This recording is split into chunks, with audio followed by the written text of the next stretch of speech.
Hi, my name is Mark Heath, and I'd like to welcome you to this short introduction to Transcendental Meditation. I've been a teacher of TM for 25 years, and in this presentation I'll talk about what TM is and what it is not, a little bit about how it works, some of the benefits, and how you would go about learning. I'd like to start with a few key features of Transcendental Meditation. Firstly, it's simple. It's simple not because it's simplistic or a beginner's meditation, but because there is an elegant simplicity to the practice, a profound, elegant simplicity. Number two, it's natural. There's no manipulation, there's no suggestion. Anyone can practice Transcendental Meditation as well as anyone else. It's simple to learn and enjoyable to practice. Number three, it's effortless. Effortless in contrast to many other meditation techniques which involve concentration or control of the mind, trying to clear the mind of thoughts. TM is practiced ideally for 20 minutes twice a day, sitting comfortably in a chair with the eyes closed. It can be done on a train, on a plane, or in a car if someone else is driving. And this is what it's not. It's not a philosophy. There's no doctrine you have to practice or study. Secondly, there are no behavioral changes required. You don't have to change your diet, your lifestyle, or anything. And finally, there's nothing to believe in. I'd like to emphasize this because sometimes people think, when I learn to meditate, I have to believe in it for it to work. You can be 100% skeptical and the technique works just as well. The benefits are just as profound as if you went in thinking, oh, I believe in it, it's really going to work. So there's no belief whatsoever. To understand what Transcendental Meditation is and to understand how it compares to other forms of meditation or self-development, we can use the analogy of the ocean or the sea. You're in a small boat, you're in the middle of the ocean, and all of a sudden you get these huge swells, these huge 60 feet high waves, and you might be thinking, oh my goodness, the whole ocean is in upheaval. Well, actually, no, because if you do a cross-section of the ocean, you'd see that these 60-foot high waves, that the ocean is in reality is like a mile deep. It's active on the surface, but at the depth, it's silent. And it doesn't matter if those waves are 200 feet high, at the depths, the ocean is naturally silent. It's the nature of it, active on the surface, silent at the depths. And the analogy is the mind. The surface of the mind is the active thinking mind, or the things we're thinking about during the day. These are like the waves on the surface of the ocean. It's that gotta mind. I've got to do this, I've got to do that. She should have done this, I should have done that. Why didn't we do this? Oh my gosh, should have done that. So it's just on and on and on, the whole cycle. The gotta mind, we call it. So I'm sure everyone's had the experience of this at some point in their life. And there's a natural inclination, a natural desire to have some inner calm, some inner clarity, some inner focus, some inner inspiration, some peace, some inner happiness. It's natural.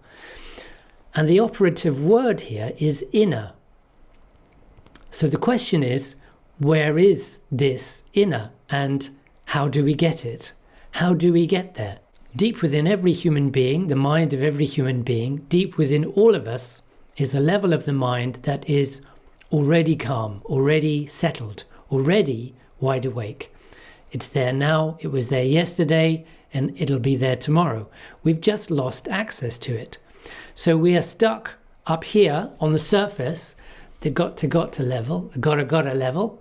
And Transcendental Meditation is a simple, natural, effortless technique that allows that active thinking mind to settle down, to experience quieter levels of thought, quieter, more settled levels of thought, and then experience what we could call the source of thought, or the transcendent level of the mind, or pure consciousness. And this is within every human being.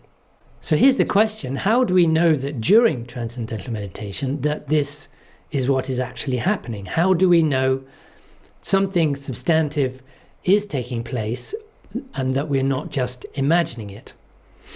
We know it from science. And why do we know it from science? Because we know from science that the mind and body are not just interconnected. In many regards, they are basically one. And if it's true that during transcendental meditation, your mind is effortlessly, comfortably settling down, experiencing quieter and quieter levels of the mind, and then experiencing the source of thought, this must show up in a very profound and dramatic way during the meditation, and it must show up in the body. What the research shows is that during transcendental meditation, your body gains a state of rest and relaxation in many regards deeper than the deepest part of deep sleep. And what this deep rest does is it allows the build-up of stress, fatigue, tension, anxiety to be dissolved, eliminated. When we get that state of deep rest that allows the body to repair itself, then there's a hormone, some of you might have heard of it, called cortisol. This is secreted by the adrenal glands when we're anxious. And when we're anxious, the body secretes cortisol, and then when we secrete cortisol, we feel more anxious, and it becomes this vicious cycle. More anxious, more cortisol, more anxious, more cortisol. If we get a good night's sleep, then cortisol levels drop a bit. That's why we wake up feeling fresh in the morning. Now, the research shows that 20 minutes of transcendental meditation, cortisol levels drop 30%. Then there's serotonin levels. Serotonin is the so-called happiness neurotransmitter. There's an increase in serotonin. There's an increase in another hormone called prolactin, which is present when there's a feeling of well-being. Other research shows significant reductions in high blood pressure, cholesterol, reduction in the risk of heart attack, stroke, a reduction in all sorts of a range of disorders like bipolar disorder, trait anxiety. In the last 50 years, there have been over 340 scientific studies published in independent, peer-reviewed journals, including the American Medical Association Journal, the American Heart Association's Journal, Stroke and Hypertension. A wide range of some of the most respected journals in the world have published research on transcendental meditation. In the US, the National Institutes of Health have provided $26 million to study the effects of TM on stress and heart health. And in the US again, the Department of Defense has provided a $2.4 million grant to study the effects of transcendental meditation on post-traumatic stress on soldiers coming back from combat in Iraq and Afghanistan, who've come back from those war-torn areas. So the research on transcendental meditation shows very clearly the effect that it has on different parts of the brain, including the amygdala, which is at the center of the brain, that's your fear center, the frontal lobes, which is the executive functioning, and on both hemispheres of the brain, which is the so-called analytical and intuitive aspects of the brain.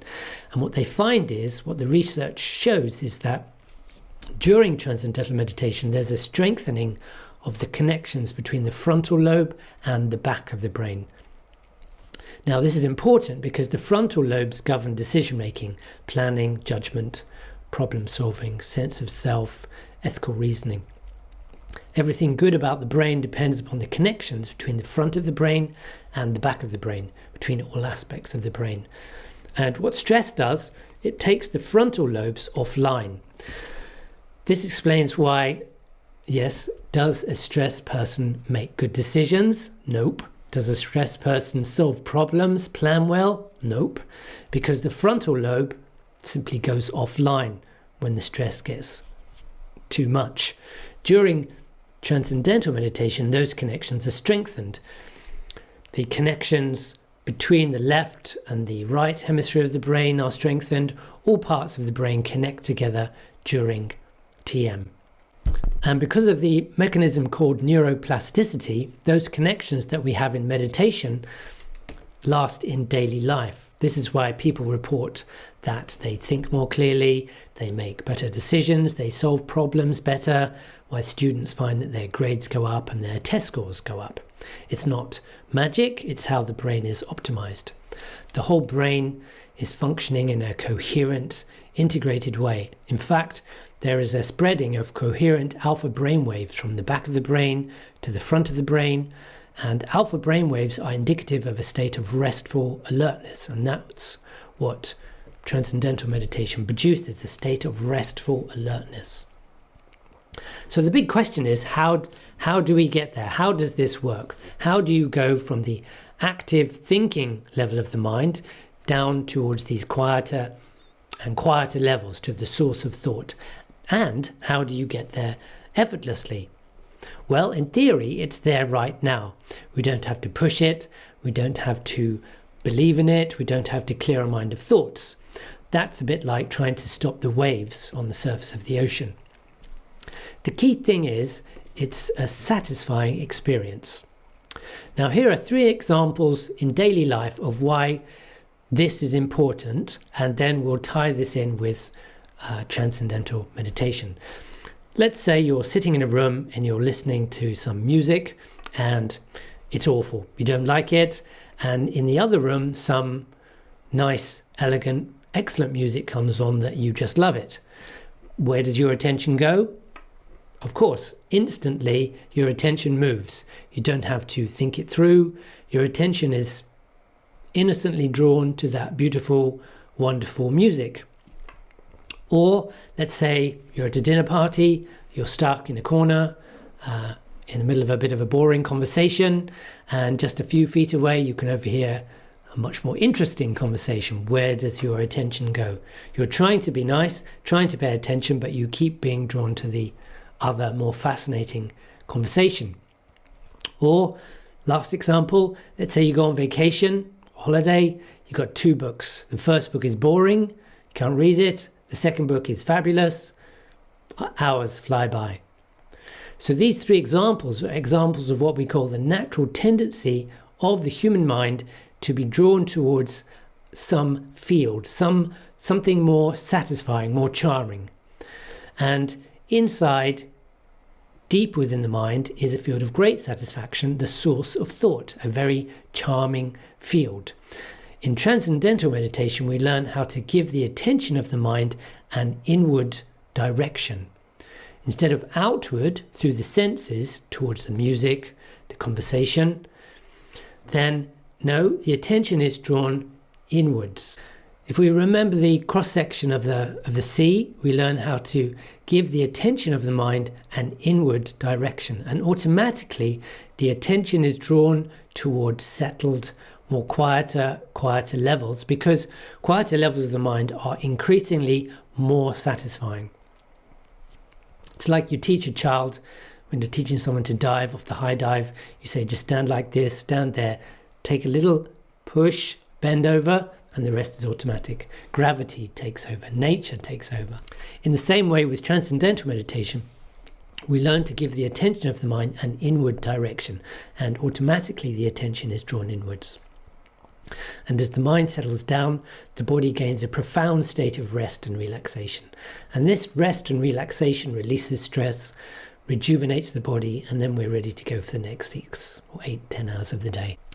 So for the attention of the mind to settle down effortlessly in Transcendental Meditation, we use a mantra. A mantra is a word or a sound that's used silently that has no meaning. If it did have a meaning, then we'd be stuck on the surface. What does this mean? What does that mean? The mind associates. But because there's no meaning, it's a word, it's a sound that's used silently. It's positive. It's a positive sound, life-supporting. It's a good sound for the mind to settle down. The mantra has been used for thousands and thousands of years for just this purpose. Transcendental Meditation is always taught one-to-one by a trained, certified teacher of TM. It's very important to emphasize this. TM is not a mass meditation. It's not something you learn from a book or from a video or from a tape. Technique is taught over 4 consecutive days of about 90 minutes a day, 4 consecutive days. And the first day is always one-to-one with the trained teacher of Transcendental Meditation, a certified teacher. And at the time you learn from your teacher one-to-one, you're given a sound, the proper mantra, the proper vehicle for you to settle down, and you're taught how to use it properly. Both of these are absolutely essential. Now, this meditation dates back thousands and thousands of years. It's not a religion, it's not a philosophy, it's a universal practice. And from this tradition of transcendental meditation, called the Vedic tradition of teachers, it's been passed on from teacher to student, always in an oral tradition over thousands of years. And the most recent great meditation teacher was Maharishi Mahesh Yogi. Now, Maharishi proceeded to teach and oversee the teaching of thousands of teachers of TM, and these teachers know how to select the proper mantra, the proper sound for the individual, and how to teach the individual to use the mantra properly. With both of those, we then know how to effortlessly settle down and experience quieter levels of thought, completely rejuvenate mind and body for a much healthier, more satisfying life. So how does this differ from other forms of meditation?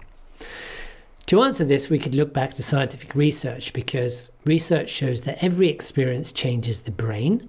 And basically, we know from science that there are 3 different major types of meditation. The first type of meditation is called focused attention. Focused attention is something like Zazen meditation or Vipassana meditation, any meditation that involves some concentration or control of the mind, trying to clear your mind of thought, to concentrate on your breathing. This is like trying to stop the waves from moving. It's a focus, it's a concentration. The second type of meditation is called open monitoring, and this is a mindfulness form of meditation, and this is really about how to observe and be present and to be mindful of your environment, mindful of your thoughts, and that would be like observing the rise and fall of the waves on the surface of your mind. Transcendental meditation doesn't involve any concentration, and it's not just an observational tool. It's an actual technique called automatic self-transcending, which allows the active mind to experience quieter and quieter levels of thought, and then transcend thought and experience the self, experience our own unbounded nature. Many people ask if you have to sit in a particular posture when you practice transcendental meditation. Do you have to sit up straight with your back erect with no back support? Do you have to sit with your legs crossed? No. The beautiful thing about TM is that we just sit comfortably in a chair. We can sit up in bed, sit however we want, sitting comfortably with the eyes closed. No particular posture is needed. And it looks just like this from the outside.